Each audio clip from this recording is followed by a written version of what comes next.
ഇന്ന് ഞാൻ ഈ പറയുന്നത് വെറും ഒരു കഥയല്ല. കേരളത്തിൽ നടന്ന ഒരു യഥാർത്ഥ സംഭവമായി ഭയപ്പെടുത്തുന്ന സാമ്യതയുണ്ട് ഇതിന്. വീട്ടുകാർക്കും നാട്ടുകാർക്കും ഏറെ പ്രിയപ്പെട്ടവളായിരുന്നു അവൾ. സ്കൂളിലെ ഉന്നതമായ വിജയത്തിന് അച്ഛൻ നൽകിയ സമ്മാനമായിരുന്നു ആ സ്മാർട്ട് ഫോൺ. ഫോൺ കയ്യിൽ കിട്ടിയതോടെ അവളുടെ ജീവിതം ആകെ മാറി മറയുകയായിരുന്നു.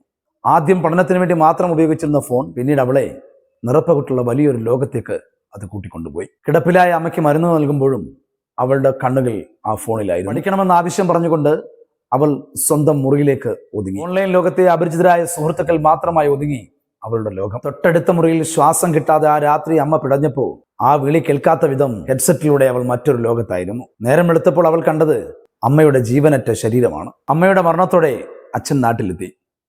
തനിക്ക് താങ്ങാകേണ്ട മകൾ ഫോൺ ലഹരിയിൽ തകർന്നടിയുന്നത് അച്ഛന് കണ്ടു നിൽക്കാനായില്ല. അച്ഛൻ്റെ ഉപദേശങ്ങൾക്കുള്ള അവളുടെ മറുപടി ഏതൊരച്ഛനും സഹിക്കാവുന്നതിനപ്പുറമായിരുന്നു. ആക്രോശിച്ചും ശകാരിച്ചും പരിഹസിച്ചും അവൾ പറഞ്ഞ വാക്ക് കേട്ട് ആ അച്ഛൻ നെഞ്ചുപൊട്ടി മരിച്ചു.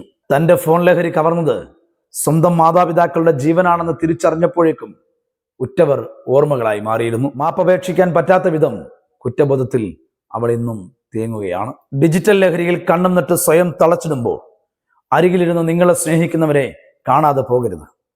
ചില്ലുപെട്ടിയല്ല, കൂടെയുള്ള മനുഷ്യരെ സ്നേഹിക്കുക, അവരോട് സംസാരിക്കുക, അവരോട് ചിരിക്കുക. കാരണം മരണത്തിന് ലോഗൌട്ട് ബട്ടണില്ല.